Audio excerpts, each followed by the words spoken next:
Rodeo athletes are not preparing properly. They're wasting the most important 10 minutes, whether it's before their workout or before they're competing in the arena. We either get to the gym, jump right into the heavy lifts, or we foam roll and scroll on our phone until we're ready to roll. Neither of these prepares you for actually performing. If you don't warm up properly, you're just increasing your risk for injury and you're performing worse. Here at Champion Living, our protocol is the RAMP protocol. It's an acronym, RAMP. R is going to stand for raise, A and M, activate and mobilize, and P means potentiate. We're getting towards that game day speed. I'm going to run through quickly what each of these actually is and some examples of exercises that you guys can throw in for your next warm-up. RAMP isn't random movement. It's an actual sequence designed to help increase your performance in any kind of athletic capacity. R, raise. The whole goal of raise is to increase the internal temp of your body. We just want to get the blood flowing and get the body knowing that we're trying to use it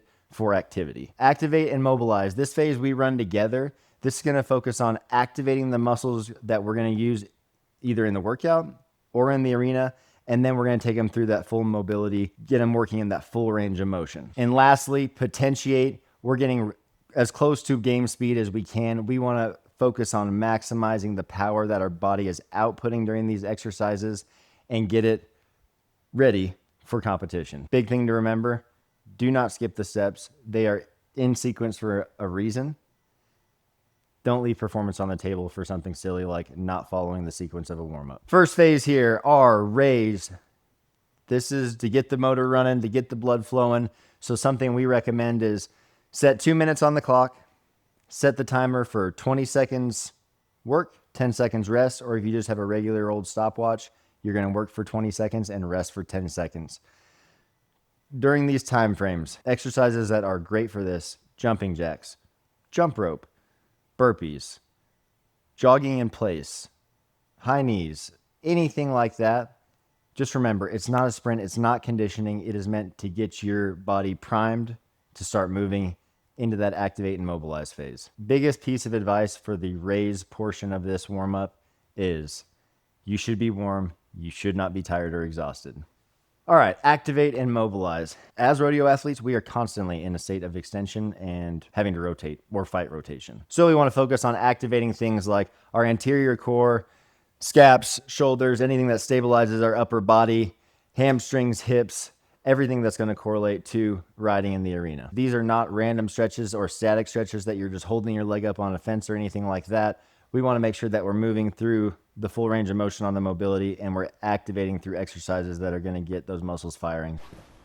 Okay, y'all just got done doing the R portion, raise. So you should have just got done jumping jacks, burpees, high knees, 20 seconds on, 10 seconds off for 2 minutes. Now we're on to activate.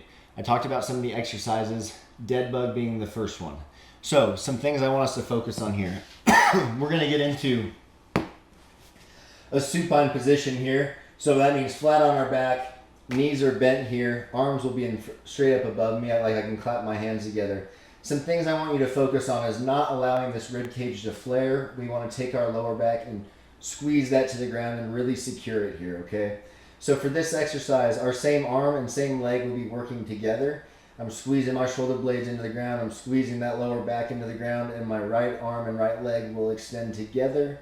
We'll get to a straight position of activating that foot, really squeezing that quad, pulling my toe up, reaching over my head, keeping the lower back on the ground, and we're bringing this position back, and then we will switch sides. Nice and controlled, full range of motion, keeping that lower back down, rib cage from flaring, bringing it back. You will hit about 8 reps of that.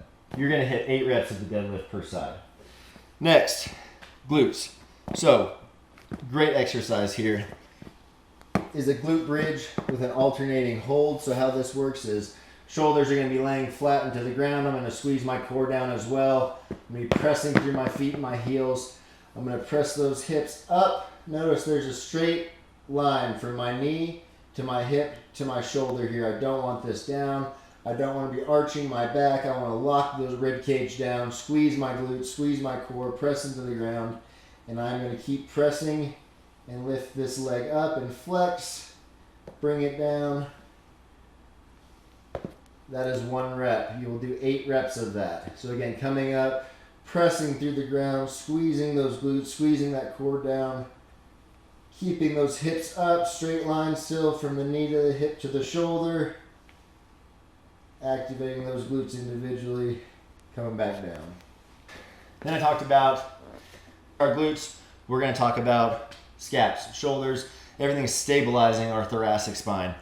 A simple exercise, but it's awesome. Scapular push-up here. You can either do this on your knees or in a full push-up position. So again, here I want to make sure I'm squeezing my core down, squeezing my glutes, straight line from my shoulder to my hips. And from here, I'm going to squeeze those shoulder blades tight. And I'm going to press to the ground and try and pull my shoulder blades apart as far as I can. And again, you can do this on your knees. Come to here. Squeeze the glutes, squeeze the scaps as tight as you can. Press up and round those scaps and pull them apart. Get 8 to 10 reps of that. Okay, now we've just finished our activate. Now we are on our mobilize. This is going to be taking ligaments, muscles, joints through full range of motion. Now that everything is active and ready to roll, we want to remind them how to get into these full ranges of motion. The first exercise that I'm going to suggest is called a figure 4 contour. How this is going to work, this is great for our hip mobility here. I'm going to 90-degree bend in this knee, 90-degree bend in this knee as well. I'm going to keep my chest up as high as I can. The goal for you is to do the same. However, a lot of you are probably not going to be able to get in this position and not be compensating with your torso. So how this will work is we're going to lift this up, bring it around, and we're going to come back. Notice I'm wanting to lean because I've been sitting all day and my hips are tight. So another variation of this is to be able to keep this down here, lift this up, come back around so I can really control it, and all the movement is coming from my hip. If I'm here and constantly doing this to get everything around, we're really not isolating that hip and getting the most out of it. So whether you're in this tall position, and you can hold this down if you need to. There we go. Again, I'm still getting a little bit of movement out of my torso, but not too much. Can also be here. Feels a little bit better for me today. So again, 8 to 10 of those per side. Next, we're going to go into, it's called an adductor rock back plus walkout. How this is going to work, we're going to have one side in a lateral position here, bent knee here. I'm already feeling a really good stretch in these groin and adductors. I'm going to press my hips back, and we're getting into that full end range of motion for this groin. And then what we're going to do is we're going to walk these hands out until our hips are fully extended. We're going to activate those glutes. And again, we're putting those adductors, that full range of extension, and while also activating.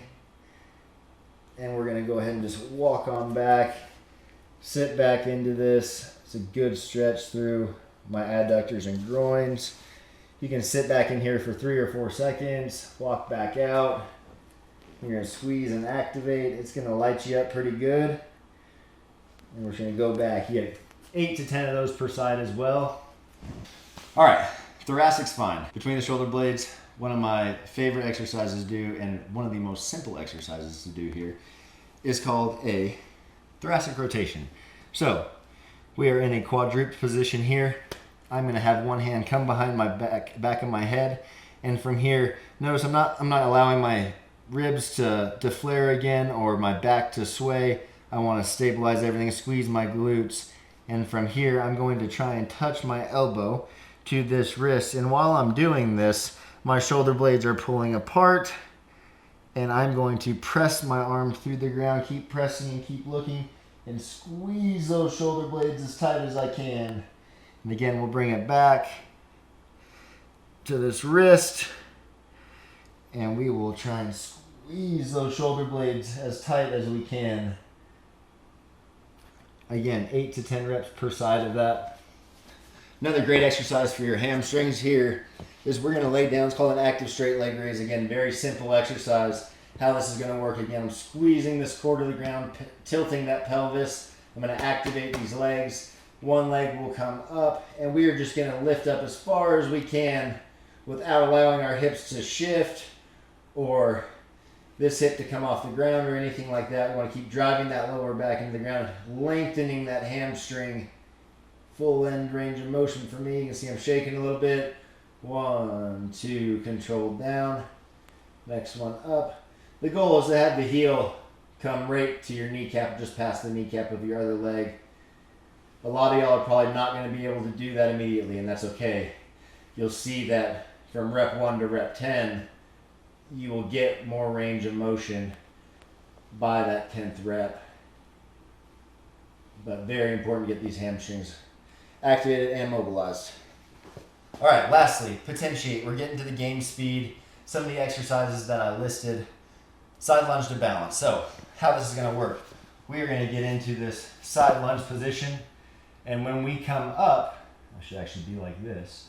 We are going to drive up into that knee hold, back down, driving up. Again, we're working on getting some fast reactions out of those muscles. We're working in that same movement planes that we would be when we're riding. We're going to switch sides. Squeezing that core, bringing that knee up, okay? Second thing, we had the single RDL with the knee drive. Very similar on getting the explosion up, but how this will work, I like to keep this at a 90-degree angle here. Bent, I'm going to squeeze these shoulder blades back. Hands are going to go as close as possible to my legs on the way down. We are pushing our hips back. We are not just rolling our shoulders forward to get to that ground, okay? So, shoulders back, 90-degree bend. The hips are traveling back. Knees are going straight down the leg here. Notice I'm right below my kneecap, and how this will work is I'm coming straight back up into that knee drive. So, full speed, how this is gonna look.